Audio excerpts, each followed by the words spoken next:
नमस्कार दोस्तों, wealth sky के एक और नए इंटरेस्टिंग वीडियो में आप सभी लोगों का स्वागत है। मेरा नाम है सुधीर और बात करेंगे इस वीडियो में हम निफ्टी एंड बैंक निफ्टी के बारे में। दोनों के चार्ट को अंडरस्टैंड करेंगे, समझने की कोशिश करेंगे कल का मार्केट कैसा रह सकता है, क्योंकि कल फिर निफ्टी की एक्सपायरी है, कहाँ पे होगी, क्या मार्केट एक कंसोलिडेशन में रहेगा, इस चीज़ को हम समझने की कोशिश करेंगे। तो जल्दी से इस वीडियो को स्टार्ट करते हैं। वीडियो स्टार्ट करने से पहले बात कर लेते हैं, कल मैंने आपको एक एनालिसिस करके बताया था और कल मैंने आपको सिंपल सी चीज़ बताई थी कि आपको कुछ नहीं करना है। ये जो चैनल है, इस चैनल के ब्रेकआउट या ब्रेकडाउन का इंतज़ार करना है। जब तक ये ब्रेकआउट ब्रेकडाउन नहीं देता तब तक ये जो पॉइंट्स है ना, नीचे आपका 51,250 सपोर्ट की तरह काम करेगा और ऊपर आपका ये जो 52,000 है ये रेजिस्टेंस की तरह काम करेगा। तो एग्जैक्टली एक गैप डाउन ओपनिंग देखने को मिली थी बैंक निफ्टी में करीब 450 पॉइंट की, और वहीं से इसने एक बार ऑलमोस्ट इस लेवल पे कामकाज किया 51,200 के, और वहीं से ये कंटिन्यू रिकवर होके फिर कंसोलिडेशन में चला गया। तो ये जो पर्टिकुलर चैनल है ये कंसोलिडेशन चैनल है, तो इसके हायर साइड रेजिस्टेंस है, लोअर साइड आपको क्या मिलेगा, एक सपोर्ट मिलेगा। यहाँ पे आप देख रहे हो ये जो चैनल है, ये चैनल काफ़ी ज़्यादा इंपॉर्टेंट है। और दूसरी चीज़ है, एक चीज़ समझ के चलिए कि मार्केट अभी बुलिश है, तो इतनी जल्दी ये नीचे नहीं आएगा, ध्यान रखिएगा।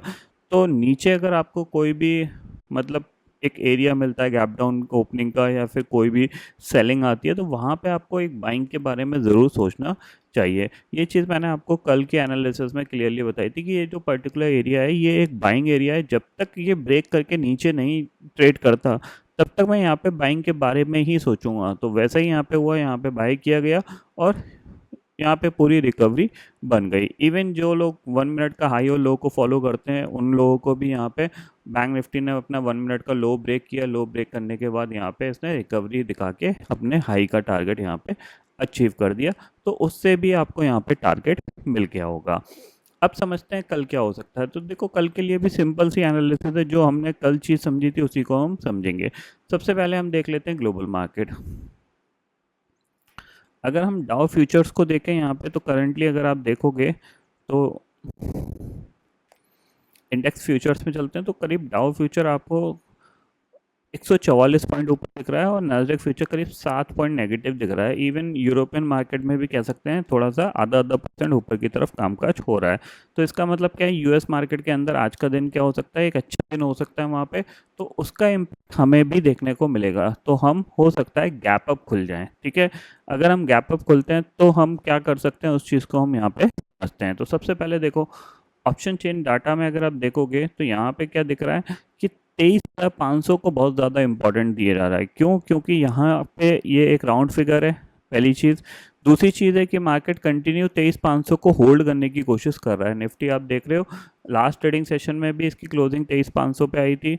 इससे पहले वाले सेशन में भी 23,500 के ऊपर क्लोजिंग आई, आज भी 23,500 के ऊपर क्लोजिंग आई है। तो इसका मतलब क्या है, अगर 23,500 को होल्ड कराते रहेंगे तो क्या है, 24,000 का रास्ता खुल जाएगा अगले एक हफ्ते 2 हफ्ते में, और धीरे धीरे ये ऊपर की तरफ मूव कर सकता है। अगर 23,500 होल्ड नहीं हो पाएगा तो फिर थोड़ी सी दिक्कत है। तो यहाँ पे क्या है, यहाँ पे बुल्स क्या कर रहे हैं, 23,500 को कंटिन्यू होल्ड कराने की कोशिश कर रहे हैं।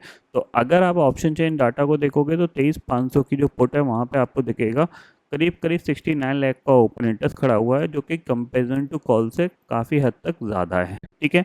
कॉल पे भी 59 लाख का ओपन इंटरेस्ट है, बट पुट पे ज़्यादा है। तो उसका मतलब क्या है, स्मार्ट लोग क्या कर रहे हैं, शॉर्ट स्ट्रैडल बेचने की कोशिश कर रहे हैं, जिसकी वैल्यू अराउंड अगर देखा जाए तो करीब करीब 237 235 के आसपास चल रही है, जो कि काफ़ी अच्छी वैल्यू है। क्योंकि इससे क्या है कि करीब करीब आपको नीचे 23,300 से लेके 23,700 की एक रेंज मिल रही है, ठीक है, जो कि काफ़ी हद तक देखी जाए तो बहुत अच्छी रेंज है। क्योंकि अगर निफ्टी 23,600 पे एक्सपायर हो गया तब भी कुछ ना कुछ प्रॉफिट मिलेगा, 23,400 पे एक्सपायर हो गया तब भी, इवन 23,300 पे भी एक्सपायर हो गया तब भी कुछ ना कुछ यहाँ पे प्रॉफिट मिलने वाला है ऑप्शन सेलर को। तो स्मार्ट लोग शॉर्ट स्ट्रैडल बेच रहे हैं, तो इसीलिए आपको क्या करना है कि 23,700 के आसपास या 650 के आसपास आपको रेजिस्टेंस फेस करने को मिलेगा, और 23,350 और 400 के जोन में आपको क्या मिलेगा, सपोर्ट मिलेगा, ठीक है। वही रेंज यहाँ पे आपको दिख रही है। ऊपर हायर लेवल पे आप देखो 23,670 एक रेजिस्टेंस और 23,400 से लेकर 350 एक सपोर्ट का काम कर रहा है। सेंटर पॉइंट यही है 23,500। तो इसके आसपास यहाँ पे एक्सपायरी हो सकती है निफ्टी की।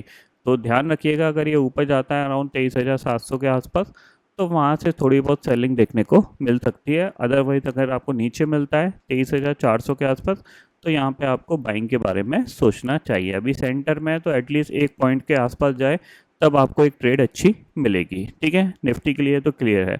बैंक निफ्टी के लिए देखें तो बैंक निफ्टी भी ऑलमोस्ट अपने सेंटर पे है, तो ऊपर 52,000 के आसपास जाता है, तो हम वहाँ पे क्या करेंगे, एक छोटी सी सेल पुट लेने की कोशिश करेंगे। नीचे टारगेट हमारे पास होना चाहिए अराउंड 51,500 का, और अगर हमें नीचे मिलता है 51,200 के आसपास बैंक निफ्टी, तो वहाँ पे हम कॉल लेके इसको ऊपर की तरफ के लिए हम काम करेंगे। ठीक है, अगर आप यहाँ से भी कुछ बाय करना चाहते हो तो मैं आपको ये सजेशन दूंगा कि जब तक ये 51,500 के नीचे नहीं जाता, तो आप थोड़ा सा पॉजिटिव साइड पे ही रहिएगा। हो सकता है ये एक नया लाइफ टाइम हाई लगाने की तरफ ऊपर मूव कर सकता है, ये ध्यान में रखिएगा। अगर बहुत बड़ा गैप अप खुल जाता है, मान लो 51 या 52,000 के आसपास ही खुलता है, तो फिर आपको कुछ बाय करने की जरूरत नहीं है, तो फिर थोड़ी बहुत प्रॉफिट बुकिंग यहाँ पे देखने को मिल सकती है। एक चीज़ ध्यान रखिएगा, ऊपर से प्रॉफिट बुकिंग तभी आएगी जब ये गैप अप खुलेगा। ठीक है ना, ऐसे गैप डाउन खुलने के बाद फॉलोअप में गिर जाए, इसके चांसेस थोड़े से कम है। ठीक है, कल फिर निफ्टी की एक्सपायरी है, कहाँ हो सकती है इसको समझते हैं। तो देखो सिंपल इस चीज़ है, राउंड फिगर जो है वो 23,000 है। 23,000 के आसपास फिर निफ्टी की एक्सपायरी होनी चाहिए, ऐसा मेरे को लगता है।